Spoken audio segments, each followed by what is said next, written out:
Welcome to Teachers in Real Estate podcast with your host, Jackie Durbin. I built a six-figure income from using what I learned from being a teacher.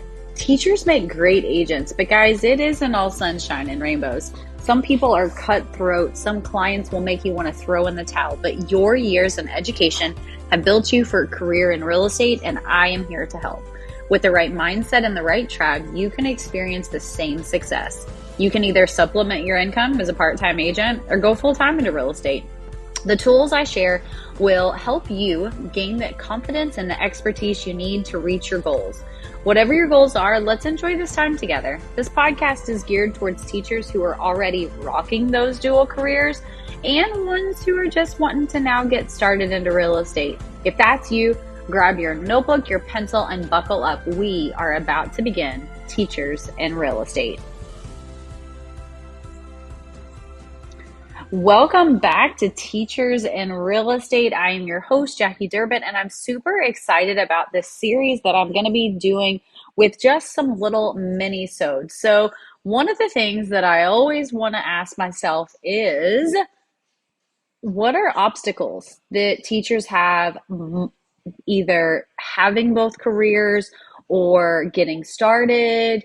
What is going to hinder them moving forward, right? So I thought to myself, okay, what struggles do teachers have when they get into real estate? What are some hurdles that you're going to have to get over in order to actually be successful? So over the next several episodes, I'm going to be talking about those different items. So number one, okay, I'm just going to be super honest. These are personal obstacles that I had personally. That's why they're called personal obstacles, I guess, when I got into real estate, leaving teaching. So one of the biggest obstacles that I had, and I still have, is mastering the financing, okay? Moving from a salary income to a commission-based income is probably one of the hardest things that I really had to do, right? It was a crucial aspect from moving from being a teacher to being a real estate agent. The shift from these two income bases, it's challenging, right? But fear not, even though there is a little bit of fear, okay, I'm going to talk about a few strategies that will kind of help with that financial transition. So that way it's a smooth and successful one. So one of the things that my husband and I we'll say talk about, maybe it's more like a little bit of strong conversation, but are my spending habits. I like to shop. I like to spend money. I especially like to plan vacations. And one of the things that when I was teaching, I knew how much I made every single month, right? Like I knew what my salary was. And so when there was extra money, I was like, okay, we can use this for XYZ, right? A new couch, getting carpet put in, changing the paint color, buying outdoor patio furniture, going on a vacation, right? In real estate, the problem is, yes, you're going to have certain months that are better than others, but the biggest thing that you need to keep in mind is just because you have one really amazing month doesn't mean that the next month is going to be as amazing or even good, right? Like there will be fluctuations in your earnings, which is what I want to talk about. Okay, so let's talk about the challenge, right, of a fluctuating earning, right? Being in a teaching career, you have a monthly paycheck that's comforting, right? In real estate, though, all of our earnings, all of our commissions fluctuate. If you are just now thinking about getting into real estate, you need to keep these things in mind, okay? You sell a house, you get paid a certain amount of commission, right? If you're the listing agent, you get paid a certain commission. If you are working with buyers, you get a certain co-broke from that listing agent that's going to share their commission with you. But keep in mind that check, whatever that commission is, that's not all yours, okay? You also have to take into consideration that there is a brokerage fee that's going to come out. It could be a percentage, it could be a flat fee. You are also going to have expenses that you've incurred, right? Especially if you're the listing agent. You may have paid for the photos. You may have had to pay to have the sign put in. You may have paid for the signs. You're going to pay your association dues. You're going to pay E&O insurance, you're going to pay all these different things, right? If you represented a buyer, one of the things that you may have done for your buyer was to pay for their home warranty. So it's not just like, hey, yay, the house for $300,000 sold and I'm going to get a check for 9 grand. No, your check is not going to be 9 grand. Also, keep in mind that as real estate agents, we do not get paid income taxes on our commissions. So you need to think to yourself, okay, I made this amount of money. I'm going to put this much back because this is how much I would anticipate to pay in taxes. And this is how much is going to go into my work account. Guys, that was the biggest struggle, and it's still a struggle. And I'm going into year 6 of real estate. I have a really hard time of reminding myself I don't know what my next month's income is going to be. Also, depending on when you're listening to this podcast, if you're listening to it in present time, right, at the end of 2023, we have a market where a buyer may be under contract and for whatever reason, they choose not to buy. We may have a seller who was under contract and the buyer's lending falls through. Okay. I don't say that to scare you of the market. I say that to remind you, do not count your commissions until the house has closed, recorded, and the commission check has been sent to your checking account. Okay. You can't always count on those things. So moving from teaching to real estate, I think one of the biggest obstacles was navigating that shift, right, of commission income. Also, you have to think about financial management. Okay. So managing this unpredictability, right, of commission based income requires intentional financial strategies. You cannot live paycheck to paycheck moving into real estate. And the reason why is because the moment you close on a transaction, you're unemployed. You are now out doing interviews, trying to get, chosen to either help someone sell or buy their next home. So you really have to understand that there needs to be practical tips, right?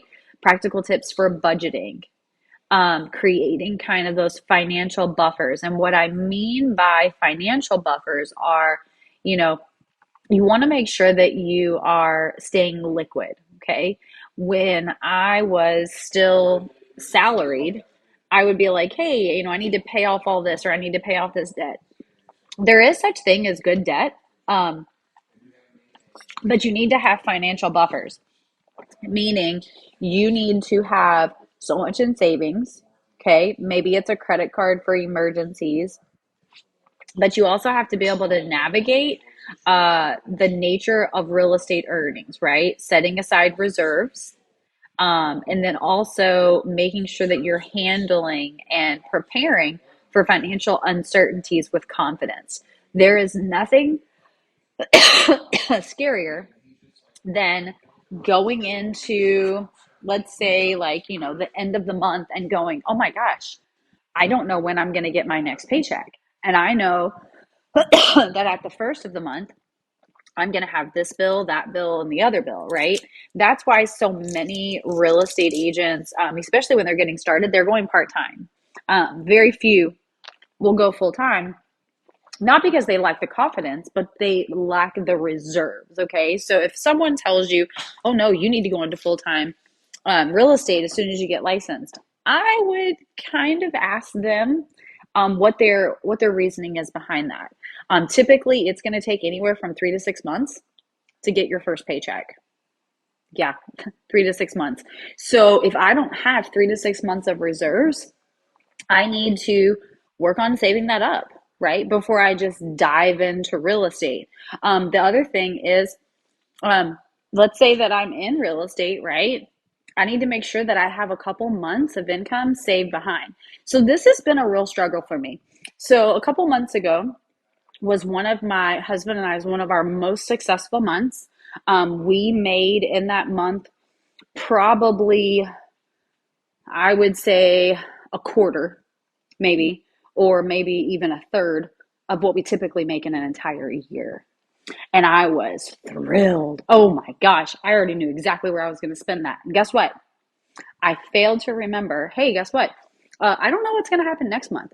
or the following month, or what's going to happen when the holidays come upon us, or what's going to happen with this, that, or the other, not to mention not just income, but also emergencies. Things come up in our lives, right? Maybe there's a storm and you have to get a new roof, or maybe there's an accident and you have to have a car fixed. There's all of these different things and these components that can come into it.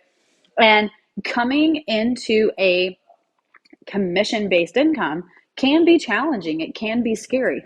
So make sure that you're preparing yourself by having those reserves, having those buffers, and really kind of planning that out.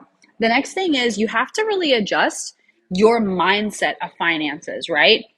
We're shifting from a security, right, of a steady paycheck to commission based, which involves a mental adjustment. Okay. So you have to always have that positive financial mindset. You cannot think to yourself, oh my gosh, nothing's happened. It's all going to be bad, blah, blah, blah, blah, blah. You can't be like that. Okay. Embrace that entrepreneurial spirit that really got you into wanting to get into this business in the first place. Also, kind of view that income fluctuates, right?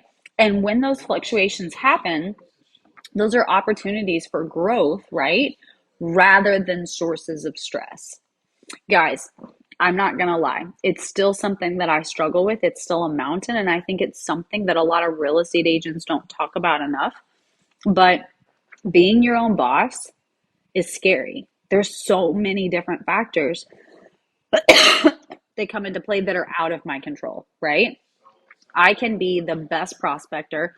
I can be the best negotiator for buyers. I can be the most amazing stager to help my sellers sell their home at top dollar. But at the end of the day, I can't force people to sell their house. At the end of the day, I can't go to the federal government and tell them that they need to lower the interest rate. I can't go to the federal government and tell them that they need to change guidelines so other people can purchase homes, right? I can't go and fight for,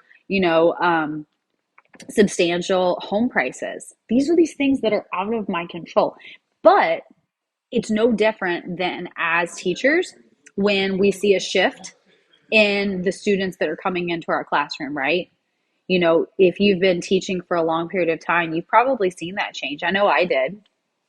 First couple of years of teaching, almost all of my students spoke English. English was their first language. In my last few years of teaching, I had a lot of students where English was not their first language. It maybe wasn't even their second language. And so that became kind of a barrier.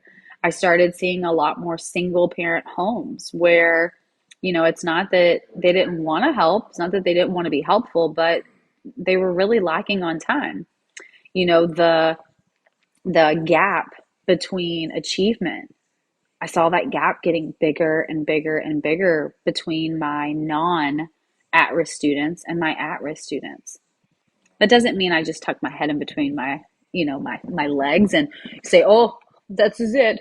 I can't teach." No, I find new ways to teach, which is another reason why, even though this is a challenge, right, going into these different types of income sources, but I knew that I was going to be able to make it because I had seen struggle before. I had seen shifts before.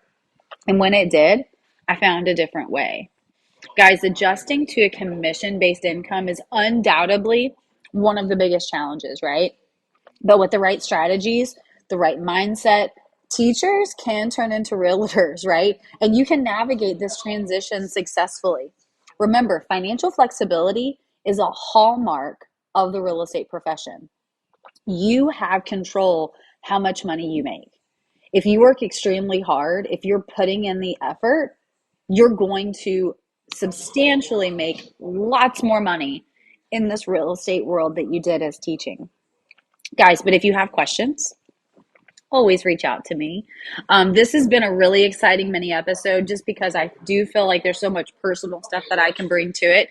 But guys, if you have questions about specific topics, if there's things that you would like me to cover in the future, then please reach out to me. I'm super excited to bring this series of mini episodes to you over the next couple episodes. But always please connect with me on social media. You can follow me on Instagram at Jackie Durbin AZ. That's JACKIE DURBINAZ. You can reach out with specific state questions, getting licensed, how to really bring your business to the next level. But guys, I just want to thank you for joining me on Teachers in Real Estate. We've kind of explored that mindset of getting into commission-based income, right? It's a game changer, but it can also be stressful. Guys, as you embark on your real estate journey, remember that a commitment to taking on these challenges is what's going to set you above the rest. Guys, if you have questions or topics you'd like me to cover in future episodes, please reach out.